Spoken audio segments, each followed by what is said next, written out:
Top quality और consistent performance के लिए सिर्फ सिल्वर पंप नाम याद रखना। कन्हैया जी 11 डॉक्यूमेंट्स की लिस्ट उन्होंने दी है जी। नंबर 1। आप लोगों ने प्रोसेस के ऊपर सवाल उठाए जिसके लिए सुप्रीम कोर्ट ने भी अपने कुछ ऑब्जर्वेशंस दिए हैं, कुछ सजेशंस दिए हैं, वहां तक समझ में आता है जी। लेकिन आप संस्था एक कॉन्स्टिट्यूशनल बॉडी को लेकर उसके ऊपर सवाल खड़े करते हैं, उसकी क्रेडिबिलिटी को लेकर सवाल करते हैं तो लोगों के मन में डाउट आता है। आप बोलते हैं कि वो एक पार्टी का पक्ष ले रही है, वो बेईमानी कर रही है। देखिए एक बात समझिए सर, निशांत जी, हम जब ये कहें कि इस देश की मीडिया निष्पक्ष नहीं है, इसका मतलब हम ये नहीं कह रहे हैं कि मीडिया लोकतंत्र का चौथा स्तंभ नहीं है। मीडिया लोकतंत्र का चौथा स्तंभ है, लेकिन मीडिया जो है चौथा स्तंभ पहले स्तंभ के साथ लेट गया है, हम ये कह रहे हैं। आप समझिए, कहने का मतलब मेरा है सवाल कि इलेक्शन कमीशन मैं वहीं आ रहा हूं। देखिए लोकतंत्र में 4 स्तंभ क्यों कहते हैं? कार्यपालिका जिसके दो पार्ट होते हैं, अस्थाई और अस्थाई। सरकार अस्थाई है और जो ब्यूरोक्रेसी है वो अस्थाई है।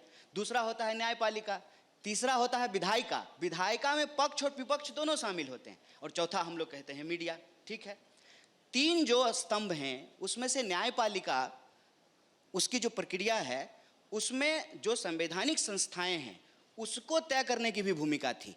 वो कौन लोग थे और ये क्यों किया गया है कि मुख्य चुनाव आयोग को चुनने में, आयुक्त को चुनने में जो न्यायपालिका की भूमिका थी उसको समाप्त कर दिया। किसने समाप्त किया?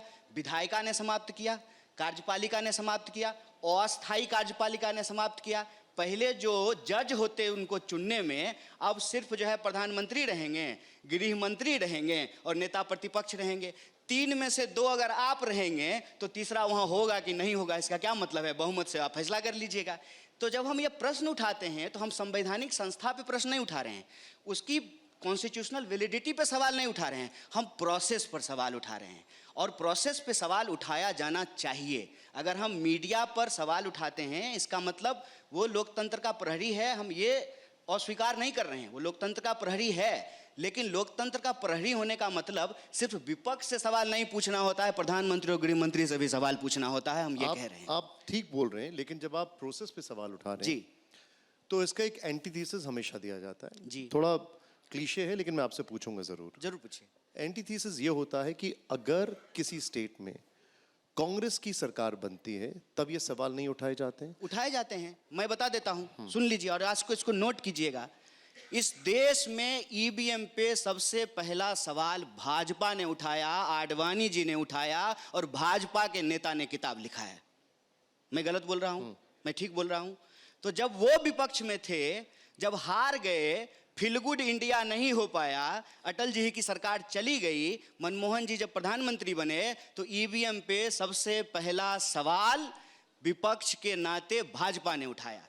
इसी बिहार की बात मैं आपको बता देता हूं। लालू जी जब जीत जाते थे ना तो कहा जाता था अरे इतना लोग गुस्सा में है, चुनाव कैसे जीत गया? तो लालू जी हंस करके मीडिया में कहते थे कि लालू का जिन निकला था।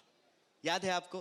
कहते थे कि मत पेटी चोरी हो गया, उसमें स्याही डाल लिया, बूथ कैप्चर कर लिया। सवाल उठाया जाता है, लेकिन वो जो सवाल होते हैं उस सवाल के जवाब को देने का काम जो जिम्मेदार व्यक्ति है उसका है।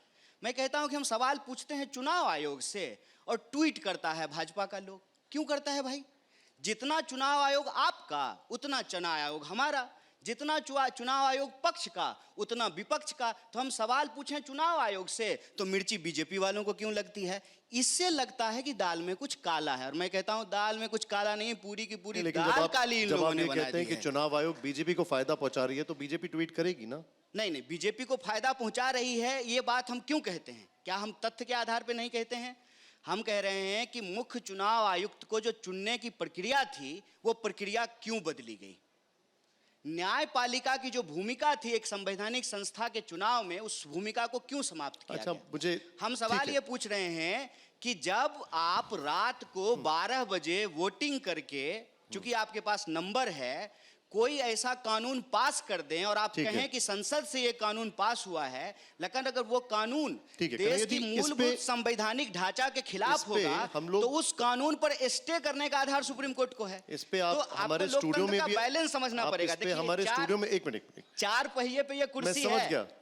मैं समझ गया, लेकिन मैं आपसे ये जानना चाह रहा हूँ, अब जो सुप्रीम कोर्ट में ये मामला गया, सुप्रीम कोर्ट ने अपना ऑब्जर्वेशन दिया है, इसकी फिर से हियरिंग होने वाली है। अभी आप संतुष्ट हैं इससे?